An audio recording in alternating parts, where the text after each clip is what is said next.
Good morning friends, welcome to our YouTube channel Vajpayee logical classes. I am Kaustubh Vajpayee. हम लेकर आए हैं आपके लिए करंट अफेयर की क्लास। अगर आपको हमारी क्लास पसंद आए तो वीडियो लाइक करें, शेयर करें और मेरे चैनल को सब्सक्राइब करें। नए वीडियोस का नोटिफिकेशन पाने के लिए बेल आइकॉन ज़रूर प्रेस करें। अगर आपको आज की क्लास का PDF चाहिए तो हमारे टेलीग्राम चैनल से जुड़ जाएँ, जिसका लिंक नीचे डिस्क्रिप्शन में दिया गया है। तो चलिए स्टार्ट करते हैं आज की क्लास। देखते हैं आज का पहला क्वेश्चन नंबर 1 है, हाल ही में प्रधानमंत्री मोदी ने स्वच्छ भारत मिशन पर किस इंटरैक्टिव अनुभव केंद्र का उद्घाटन किया? ऑप्शंस हैं प्रधानमंत्री निर्मल केंद्र, राष्ट्रीय स्वच्छता केंद्र, प्रधानमंत्री उज्ज्वल केंद्र या ऑप्शन डी इनमें से कोई नहीं। तो इसका राइट आंसर है ऑप्शन बी, राष्ट्रीय स्वच्छता केंद्र। हम जानते हैं राष्ट्रीय स्वच्छता केंद्र एक इंटरैक्टिव स्वच्छता केंद्र है। इसके बाद बढ़ते हैं क्वेश्चन नंबर 2 की तरफ। दूसरा क्वेश्चन है, हाल ही में RBI ने बैंकों को सोने के मूल्य का कितने प्रतिशत तक लोन देने की घोषणा की है? ऑप्शंस हैं 70%, 80%, 90% या 75%। तो इसका राइट आंसर है ऑप्शन सी, 90%। यानी हम अभी जानते हैं कि इससे पहले जो बैंक थी वो गोल्ड पर, जैसे कि आपके पास कोई सोने की वस्तु है, कोई सोने का सामान है, तो उसे जब आप लोन के लिए जाते थे बैंक में तो उस पर 70% लोन मिलता था। लेकिन अभी इसको आप ऐसे भी समझ सकते हैं कि जैसे पहले 1 लाख रुपए पर आपको 75,000 का लोन मिलता था, और अब RBI ने बैंकों के लिए घोषणा कर दी है कि उन्हें अब सोने के मूल्य का 90% तक लोन देना है। जब बात RBI की आई है तो इसके बारे में भी जानना ज़रूरी है कि RBI का पूरा नाम है रिजर्व बैंक ऑफ इंडिया। इसकी स्थापना 1 अप्रैल 1935 में हुई थी। इसका हेडक्वार्टर है मुंबई में और प्रेजेंट गवर्नर हैं इसके सत्यकांत दास। और यहाँ पर कई बार ये भी कुछ परीक्षाओं में भी पूछ लिया जाता है कि किस नंबर के गवर्नर हैं, तो हम जान लेते हैं कि ये 25वें नंबर के गवर्नर हैं। इसके बाद बढ़ते हैं क्वेश्चन नंबर 3 की तरफ। तीसरा क्वेश्चन है, हाल ही में किस संगठन ने साइबर हमलों के कारण रूस, चीन और उत्तर कोरिया के संगठनों पर प्रतिबंध लगाया है? ऑप्शंस हैं यूरोपीय संगठन, यूनेस्को, एशियान या इनमें से कोई नहीं। तो इसका राइट आंसर है ऑप्शन ए, यूरोपीय संगठन। क्योंकि हम जानते हैं कि रसिया, चाइना और उत्तर कोरिया में कुछ ऐसे संगठन हैं जो लगातार एक दूसरे पर साइबर अटैक करते रहते हैं। इसी कारण यूरोपीय यूनियन ने इन पर प्रतिबंध लगा दिया है। यूरोपीय यूनियन, इसकी स्थापना 1 नवंबर 1933 में हुई थी। इसका हेडक्वार्टर है ब्रसेल्स में और ब्रसेल्स बेल्जियम की कैपिटल है। क्वेश्चन नंबर 4 देखते हैं। हाल ही में BCCI ने किस कंपनी के साथ स्पॉन्सरशिप का सौदा स्थगित किया है? ऑप्शंस हैं ओप्पो, पेटीएम, वीवो, जियो। तो इसका राइट आंसर है ऑप्शन सी, वीवो। वीवो के साथ BCCI ने अभी अपना स्पॉन्सरशिप का सौदा स्थगित किया है। यानी अभी जो होने वाला IPL है उसमें हमें वीवो कहीं भी दिखाई नहीं देगा। BCCI यानी board for control cricket in India, इसके बारे में जान लेते हैं। BCCI की स्थापना 1928 में हुई थी और इसका हेडक्वार्टर है मुंबई।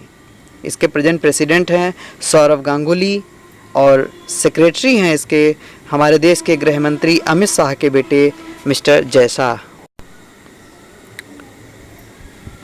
क्वेश्चन नंबर 5 है, भारत में हाल ही में भारत का पहला हिम तेंदुआ संरक्षण केंद्र कहाँ खोला जाएगा? भारत में हिम तेंदुआ संरक्षण केंद्र कहाँ खोला जाएगा? ऑप्शंस हैं महाराष्ट्र, उत्तराखंड, पश्चिम बंगाल या हिमाचल प्रदेश। तो इसका राइट आंसर है ऑप्शन बी, उत्तराखंड। उत्तराखंड यानी कि उत्तराखंड में एक जगह है उत्तरकाशी और ये वहाँ पर खोला जाएगा। उत्तराखंड की कैपिटल जानना ज़रूरी है यहाँ पर जब बात उत्तराखंड की चल रही है। उत्तराखंड की कैपिटल है देहरादून और इसके CM हैं त्रिवेंद्र सिंह रावत और उत्तराखंड की गवर्नर हैं बेबी रानी मौर्य। उत्तराखंड में एक नेशनल पार्क है जिसका नाम है जिम कॉर्बेट नेशनल पार्क, और इसका पुराना नाम है हैली नेशनल पार्क। और यहाँ पर फूलों की घाटी भी है। जब बात घाटी की आई है तो यहाँ पर हम जान लेते हैं, और इसे बहुत ध्यानपूर्वक सुनना है, कि जो फूलों की घाटी वो है उत्तराखंड में, और शांत घाटी केरल में पड़ती है। उत्तराखंड में अभी अभी कोरोना वायरस के लिए दृष्टि पोर्टल लॉन्च हुआ है। इसका मुख्य उद्देश्य जो है वो है कोरोना की सटीक जानकारी। इसके साथ ही अभी बेरोजगार युवाओं के लिए होप पोर्टल लॉन्च किया गया है उत्तराखंड में। होप HOPE होप ये पोर्टल लॉन्च हुआ है। होप का फुल फॉर्म है हेल्पिंग आउट पीपल एवरीवेयर। इसके साथ ही भारत का पहला लाइकेन पार्क भी उत्तराखंड में खोला गया। उत्तराखंड की क्रिकेट टीम के कोच अभी हाल ही में बनाए गए हैं, और कोच का नाम है वसीम जाफ़र, ये क्रिकेटर हैं। इसके साथ ही उत्तराखंड का एक बहुत बड़ा भी करंट में है नाम, वहाँ पर एक सबसे बड़ी तितली खोजी गई है। उस तितली का नाम है गोल्डन वर्ड विंग। और इसके साथ ही उत्तराखंड में एक और बहुत बड़ा काम हो रहा है देश का, कि उत्तराखंड की जितनी भी लाइब्रेरीज़ थी, चाहे वो गवर्नमेंट हो या प्राइवेट सेक्टर की हों, उन सभी लाइब्रेरी को डिजिटल किया जा रहा है, यानी उनको डिजिटल लाइब्रेरी बनाया जा रहा है। यानी वहाँ पर जो बुक्स हैं उनको ई-बुक्स में कन्वर्ट करके एक ई-ग्रंथालय बनाया जा रहा है, ई-लाइब्रेरी बनाई जा रही है। और इसका उद्घाटन अभी कुछ दिन पहले ही हुआ है। इसके साथ ही उत्तराखंड में एक बहुत महत्वपूर्ण पर्व मनाया जाता है। ये भी, जिस भी हम राज्य को पढ़ें या देश को पढ़ें, वहाँ की जो मुख्य बातें हैं उसमें पर्व को भी शामिल करने की आदत डालते रहें हम लोग, और साथ ही इनको लिखते रहें। तो उत्तराखंड का जो पर्व है उसका नाम है, 2 पर्व है मुख्य रूप से वहाँ पर, एक है हरेला पर्व और दूसरा है फूलदेई पर्व या फूलदेई त्यौहार। ये जानकारी है उत्तराखंड की। इसके बाद बढ़ते हैं क्वेश्चन नंबर 6 की तरफ। हाल ही में जारी फ्यूचर ब्रांड सूचकांक 2020 में कौन शीर्ष पर रहा है? फ्यूचर ब्रांड सूचकांक 2020 में शीर्ष पर कौन रहा है? ऑप्शन है रिलायंस, एप्पल, सैमसंग या वीवो। तो इसका राइट आंसर है option B, Apple. Apple number 1 पर है, और रिलायंस नंबर 2 पर है, और इसके साथ सैमसंग नंबर 3 पर है। इसके बाद बढ़ते हैं क्वेश्चन नंबर 7 की तरफ। हाल ही में मेकिंग एंड इंडियन डेमोक्रेसी नामक पुस्तक किसने लिखी? ऑप्शंस हैं सत्यपाल जोशी, महर्षि राजीव, योगेंद्र यादव या इनमें से कोई नहीं। तो इसका राइट आंसर है option C, Yogendra Yadav. Making and Indian democracy यानी भारतीय प्रजातंत्र को जानो या भारतीय लोकतंत्र को जानो, इसके राइटर हैं योगेंद्र यादव। योगेंद्र यादव राजनीतिक विश्लेषक हैं, और इसके साथ ही में ये राजनीति में भी एक्टिव रहते हैं। बढ़ते हैं क्वेश्चन नंबर 8 की तरफ। हाल ही में विश्व जैव ईंधन दिवस कब मनाया गया? विश्व जैव ईंधन दिवस यानी वर्ल्ड बायोफ्यूल डे। ऑप्शंस हैं 8 अगस्त, 9 अगस्त, 10 अगस्त या इनमें से कोई नहीं। तो इसका राइट आंसर है ऑप्शन सी, 10 अगस्त, यानी कि 10 अगस्त को वर्ल्ड फ्यूल डे मनाया गया। और इसमें जो गवर्नमेंट होती है वो अपना एक रिपोर्ट सबके सामने लेकर के आती है कि उसने जैव ईंधन के क्षेत्र में क्या प्रयास किए। जो भी वो प्रयास करती है वर्ष भर उनको उजागर करती है, या जो नेचुरल रिसोर्स हैं जैसे डीजल, पेट्रोल, कोयला, इन पर डिपेंडेंसी कम करने के लिए लोग इन पर कम डिपेंड रहें, और बायोफ्यूल जो होता है उस पर ज़्यादा से ज़्यादा ध्यान दें। इसके लिए यह विशेषकर दिवस मनाया जा रहा है। और इसे मनाता कौन है ये भी जानना जरूरी है यहाँ पर। इसे पेट्रोलियम एवं प्राकृतिक गैस मंत्रालय सेलिब्रेट करता है। और इस बार 10 अगस्त को एक वेबिनार भी आयोजित किया गया जिसकी थीम थी जैव ईंधन की ओर आत्मनिर्भर भारत। जैव ईंधन की ओर आत्मनिर्भर भारत। भारत यानी कि भारत में जो मंत्रालय है पेट्रोलियम एवं गैस मंत्रालय का, इसके मंत्री का नाम है धर्मेंद्र प्रधान। दोस्तों अगस्त के महीने में जितने भी दिवस पड़ते हैं, अगर आपको उन दिवस के बारे में जानकारी है तो ज़रूर कमेंट में लिख करके बताएं, ताकि हमें भी पता चले कि आप रेगुलर पढ़ रहे हैं और आपको भी अच्छी जानकारी है। इसके साथ ही आपके जो सवाल हुआ करें या आपके जो क्वेरीज हुआ करें, उन्हें हमारे कमेंट बॉक्स में ज़रूर पूछते रहें। अगर आपको हमारे PDF चाहिए, जो हमारे टॉपिक्स पढ़ाया जा रहा है जो करंट का, अगर आपको उसके PDF चाहिए तो हमारे नीचे टेलीग्राम का डिस्क्रिप्शन में आपको लिंक मिलेगा, आप वहाँ से हमसे ले सकते हैं। बढ़ते हैं क्वेश्चन नंबर 9 की तरफ। हाल ही में किसने 1 लाख करोड़ रुपए की कृषि बुनियादी ढांचा कोष का शुभारंभ किया? 1 लाख करोड़ रुपए का कृषि बुनियादी ढांचा कोष का शुभारंभ किसने किया? ऑप्शंस हैं नरेंद्र मोदी, रामनाथ कोविंद, नरेंद्र सिंह तोमर या ऑप्शन डी इनमें से कोई नहीं। तो इसका राइट आंसर है ऑप्शन ए, नरेंद्र मोदी।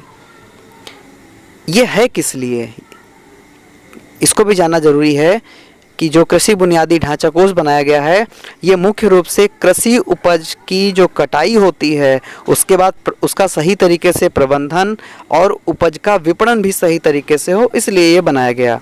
यानी इससे किसानों को बुनियादी समस्याएं जो उनकी रहती हैं वो दूर हो जाएंगी। जैसे कोल्ड स्टोरेज की समस्या रहती है, ऐसी तमाम समस्याएं हैं, उनको दूर करने के लिए इसका शुभारंभ किया गया है मोदी जी के द्वारा। क्वेश्चन नंबर 10 देखते हैं। हाल ही में भारतीय सेना ने किस देश की सेना को 10 वेंटिलेटर दिए हैं? भारतीय सेना ने किस देश की सेना को 10 वेंटिलेटर दिए हैं? ऑप्शंस हैं रूस, नेपाल, श्रीलंका या बांग्लादेश। तो इसका राइट आंसर है ऑप्शन बी, नेपाल। अभी नेपाल की सेना को भारतीय सेना ने 10 वेंटिलेटर दिए हैं। नेपाल का जिक्र हुआ है तो कुछ नेपाल के बारे में जान लेते हैं। जैसे नेपाल की कैपिटल है काठमांडू, नेपाल की मुद्रा है नेपाली रुपया, प्रेजेंट प्रेसिडेंट है नेपाल की विद्या देवी भंडारी और प्राइम मिनिस्टर हैं KP शर्मा कोली। देखते हैं क्वेश्चन नंबर 11।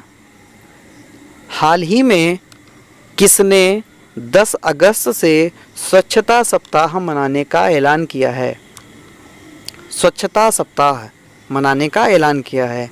ऑप्शंस हैं यूनेस्को, पर्यावरण मंत्रालय, नीति आयोग या भारतीय रेलवे। तो इसका ऑप्शन डी सही है, भारतीय रेलवे। यानी भारतीय रेलवे 10 अगस्त से स्वच्छता सप्ताह मनाएगा, जिसकी शुरुआत हो चुकी है। अच्छा, इसमें होगा क्या, तो हम जान लेते हैं यहाँ पर कि जैसे रेल की पटरी है, रेलवे की कॉलोनी है, ऑफिसेज हैं रेलवे के या रेलवे के हेड ऑफिस हैं, इन सब में सफाई होगी। ये इसका मुख्य उद्देश्य है, जिसका शुभारंभ अभी हुआ है 10 अगस्त से भारतीय रेलवे के द्वारा। जब रेलवे की बात आई है तो कुछ रेलवे से जुड़ी जानकारी जानते हैं। जैसे रेल मंत्री हैं हमारे यहाँ के पीयूष गोयल। अच्छा, बहुत कम लोग जानते होंगे कि प्रथम रेल मंत्री कौन थे। तो प्रथम रेल मंत्री का नाम है जॉन मथाई। वर्तमान रेलवे बोर्ड के चेयरमैन हैं विनोद कुमार यादव। क्वेश्चन नंबर 12 देखते हैं। हाल ही में फ्लिपकार्ट ने किस राज्य की ODOP योजना के साथ साझेदारी की है? ऑप्शंस हैं महाराष्ट्र, पश्चिम बंगाल, उत्तर प्रदेश या गुजरात। तो इसका राइट आंसर है ऑप्शन सी, उत्तर प्रदेश। यानी उत्तर प्रदेश ने अभी फ्लिपकार्ट के साथ ODOP योजना में साझेदारी की है। अच्छा, ये ODOP योजना है क्या, तो जान लेते हैं यहाँ पर। One district one product, ODOP one district one product योजना है, और इसके साथ में अभी फ्लिपकार्ट ने उत्तर प्रदेश की सरकार के साथ साझेदारी की है। इसमें वन डिस्ट्रिक्ट से वन प्रोडक्ट प्रमोट करना होगा, यानी हर डिस्ट्रिक्ट से कम एक प्रोडक्ट फ्लिपकार्ट इसे प्रमोट करेगी।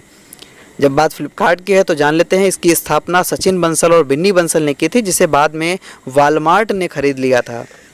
अच्छा, उत्तर प्रदेश से और डिटेल भी जानना यहाँ पर ज़रूरी है। ये बड़ा प्रदेश है तो जानकारी भी यहाँ हमेशा सबसे ज़्यादा रहती हैं कि उत्तर प्रदेश की कैपिटल है लखनऊ। यहाँ के ये जो लखनऊ शहर है वो गोमती नदी के किनारे बसा हुआ है। मुख्यमंत्री हैं योगी आदित्यनाथ और गवर्नर हैं उत्तर प्रदेश की आनंदीबेन पटेल। उत्तर प्रदेश का राजकीय पशु है बारहसिंघा, राजकीय पक्षी है सारस या क्रौंच, राजकीय पुष्प है पलाश और राजकीय वृक्ष है अशोक का वृक्ष। अच्छा, यूपी से और अपडेट हैं कि यूपी में अभी बाल श्रमिक विद्या योजना शुरू हुई है, बाल श्रमिक विद्या योजना। इसके साथ ही यूपी वर्चुअल अदालतों के जरिए सुनवाई करने वाला पहला राज्य बन गया है। ये देखिए, बहुत बड़ी करंट है कि वर्चुअल अदालत के जरिए सुनवाई करने वाला यूपी पहला राज्य है।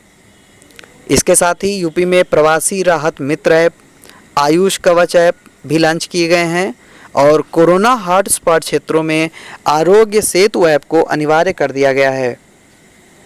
यूपी में एक योजना भी लॉन्च हुई है हाल ही में, जिसका नाम है नवीन क्षत्रिय रोजगार योजना। और यूपी के बुंदेलखंड रीजन से एक अपडेट है कि यूपी के बुंदेलखंड रीजन में घर घर जल अभियान योजना की शुरुआत हुई है। यहाँ पर जान लेते हैं कि योजना क्या है। घर घर जल अभियान योजना यानी इसमें प्रत्येक घरों तक शुद्ध पेयजल पहुँचाने की योजना है। इसके साथ ही यूपी से एक और बहुत बड़ी न्यूज़ है कि मनरेगा के तहत सबसे ज़्यादा रोजगार देने वाला पहला राज्य है यूपी। यानी पूरे देश में जितना रोजगार मनरेगा के तहत दिया गया उसका 18% यूपी में दिया गया। इसके साथ ही यूपी में अभी गौ हत्या अधिनियम में भी संशोधन हुआ है और यूपी में हर्बल प्रोडक्ट भी लॉन्च किया गया है। इस हर्बल रोड प्रोडक्ट यानी इसमें 800 किलोमीटर तक रोड के दोनों ओर हर्बल पेड़ यानी औषधीय पेड़ लगाए जाएंगे, जिनसे हमें औषधियाँ बनती हैं, ऐसे पेड़ लगाए जाएंगे। इसके साथ ही यूपी सरकार ने एक और बहुत बड़ा काम अभी कर रही है कि पीपीई किट के लिए यानी जो प्राइवेट अस्पताल कोरोना के इलाज में सरकार की मदद करेंगे उनको 50% छूट खरीद पर देगी जब वे पीपीई किट को खरीदेंगी।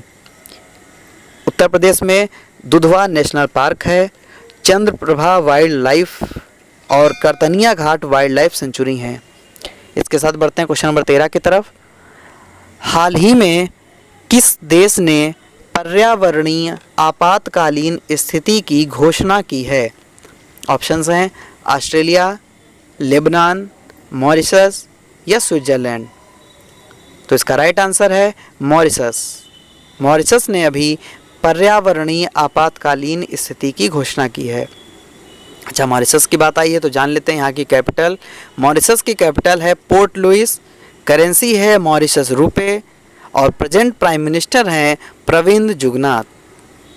क्वेश्चन नंबर 14 देखते हैं। क्वेश्चन नंबर 14 है, हाल ही में KVIC ने किस राज्य में रेशम प्रशिक्षण उत्पादन केंद्र खोला है? ऑप्शंस हैं पंजाब, हरियाणा, पश्चिम बंगाल या अरुणाचल प्रदेश। तो इसका राइट आंसर है अरुणाचल प्रदेश। अरुणाचल प्रदेश के बारे में जान लेते हैं कि अरुणाचल प्रदेश की कैपिटल है ईटानगर और यहाँ पर अभी एक और बहुत बड़ा अपडेट है कि मी बडी ऐप लॉन्च किया गया है।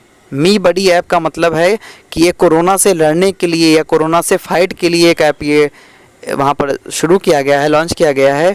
साथ ही पक्के टाइगर रिजर्व और नाम दफा नेशनल पार्क भी अरुणाचल प्रदेश में है।